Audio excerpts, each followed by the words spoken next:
嗨，大家好，我是每周都会和你去探索香港的 Andy。那我今天要和你们去探索的是华富村。华富村从1969年落成后，便一直被誉为平民豪宅。这里除了是许多人追求一辈子都想住的无敌海景房外，它还是第一个以市政形式出现的屋村。基本上这里的生活呢，都可以自给自足。村里面不只有菜市场、商场、学校、图书馆等，甚至就连戏院它也有。对比现在的屋村呢，可以说是你有的我都有，你没有的我也有。但很可惜的是，华富村呢也被政府纳入了清拆重建的计划当中，在不久的将来，这里也将会改头换面。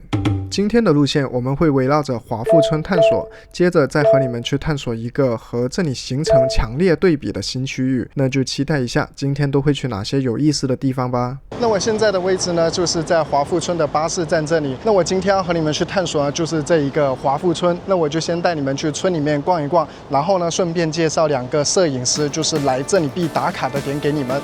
那我们 Let's go。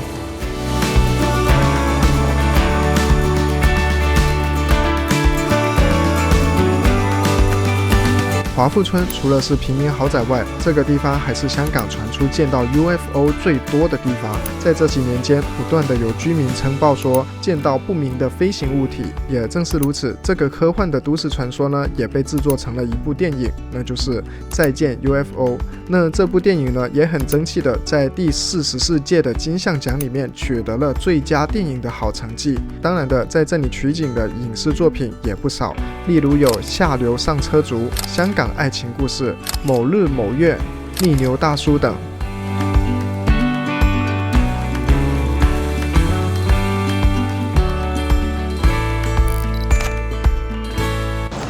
好，那我们现在呢就已经来到了第一个打卡点，就是这一个天井建筑物。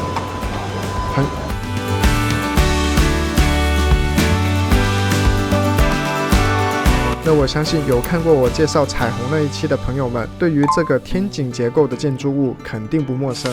没错，那这些呢都是香港70、80年代独有的设计，而华富村呢便是第一个采用这种天井设计的屋村。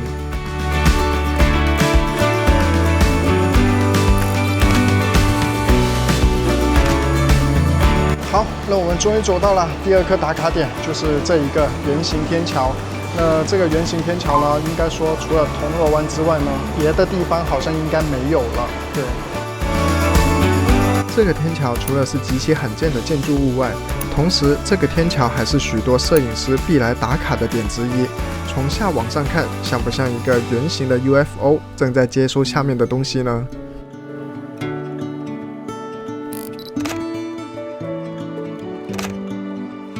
好，那我现在呢就已经逛完了这些打卡点，那我们再接下去下一站呢，我就带你们去吃一家华富村历史最悠久的餐厅 ，Let's go。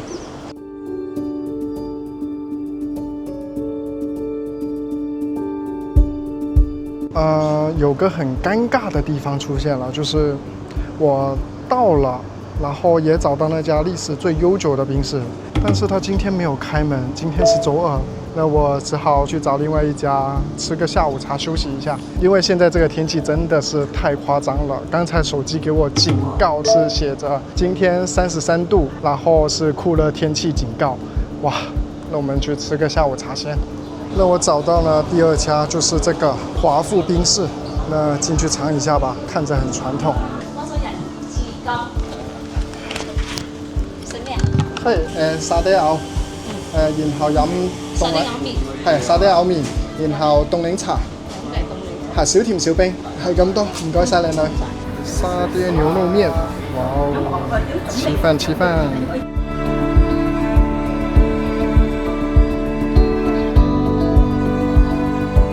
华富宾士是华富村里的第2家餐厅，与银都宾士一样，都是村里的老店，招呼的几乎都是村里的街坊邻居。所以呢，从开业至今，这里的装潢就几乎没有什么太大的变动，保留了最初开店的装潢设计。当然，不止装潢设计，这里的美食也带给居民们最传统、怀旧、熟悉的味道。那现在呢，就已经吃饱喝足了。那再接下来下一站呢，我就带你们去一个是人是鬼都害怕的地方。那我们 Let's go。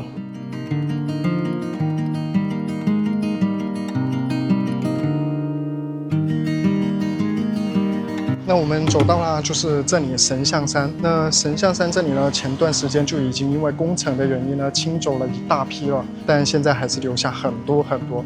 那我就带你们看一下现在还有多少吧。Let's go。神象山，华富村最诡异的角落。这里因为漫山遍野的8000尊神像而出名。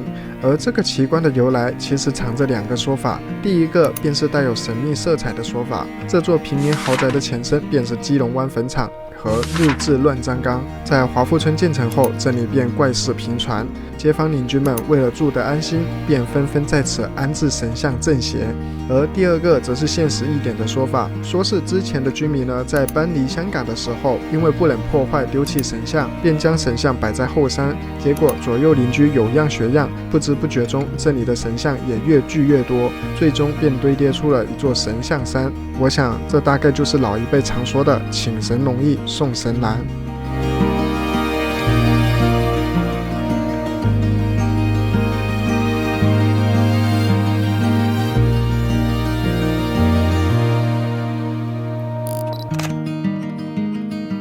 那现在呢就已经逛完了神象山，那接着呢我就带你们去看瀑布 ，Let's go。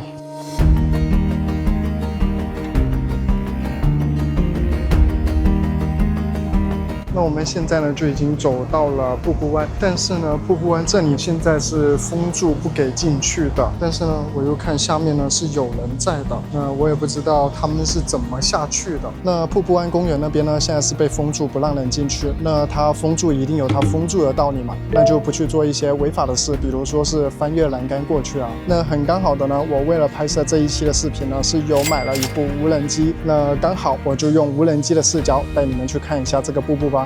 Let's go。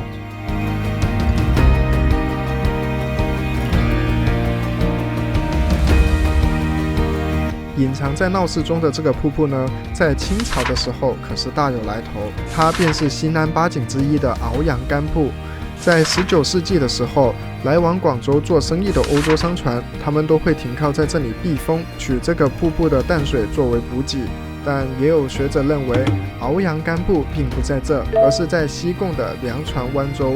但无论如何，在瀑布湾公园这里不只有瀑布的这个美景，这里还有另外一个奇景，那就是这个石滩上的球形石床。从上往下看，它的形状就好像是香港的街头小吃鸡蛋仔一样。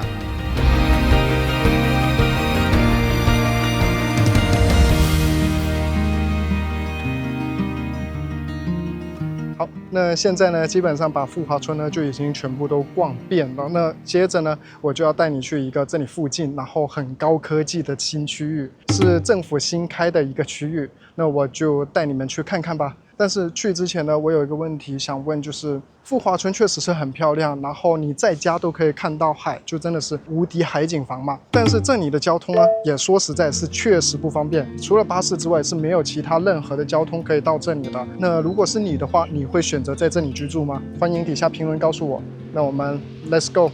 好，那下一站呢稍微远一点点，是需要在这里坐970。那我们在这稍等车吧。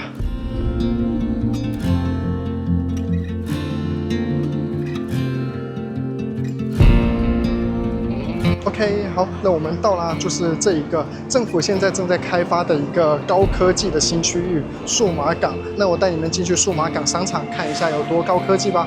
Let's go。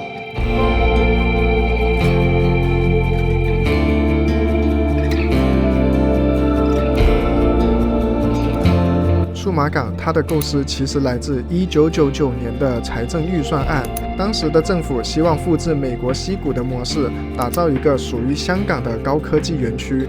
但这个项目呢，在2004年至今呢，依然还在发展中。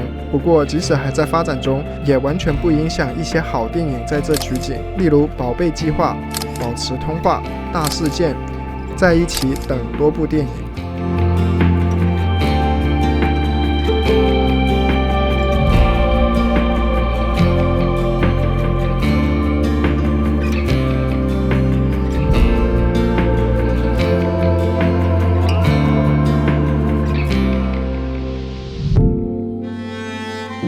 那我们现在呢就已经逛完了数码港商场，那接着呢就带你们去最后一站数码港海滨公园 ，Let's go。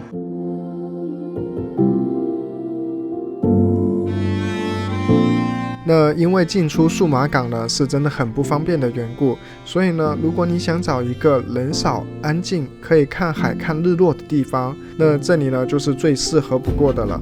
这里没有尖沙咀海旁的喧哗，也没有西环码头这么多的游客，只有一些跑步和遛狗的附近居民会来这。那这个地方呢是真的非常的安静，非常的 chill。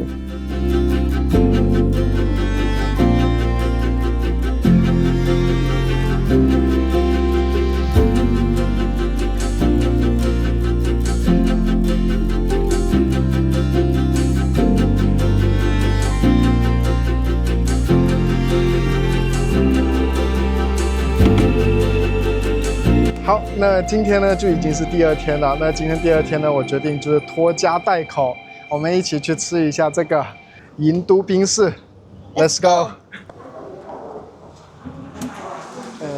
兩位，我想要一個法蘭西多士，然後就飲凍檸茶，係酒甜小冰，然後仲要個沙爹牛。冇沙爹，賣晒沙爹。咁鮮牛肉啊。然後要飲紅豆冰，係咁多。唔該晒。西多士35，然後鮮牛肉33，然後再加8塊錢的紅豆冰。好，東西到啦，紅豆冰、西多士、檸檬茶、沙爹牛啊，不是鮮牛肉。这一家之所以说它是华富村历史最悠久的餐厅，是因为它的开业时间呢和华富村几乎是相同的时间，甚至是比用乌村命名的华富冰室还要早，所以说它就是华富村的第1家餐厅。而冰室取名为银都呢，寓意着银光闪闪的都市之意，与华富村的复制相应。至于他们最出名的招牌菜，就是这一个法兰西多士，充满了传统冰室的怀旧特色。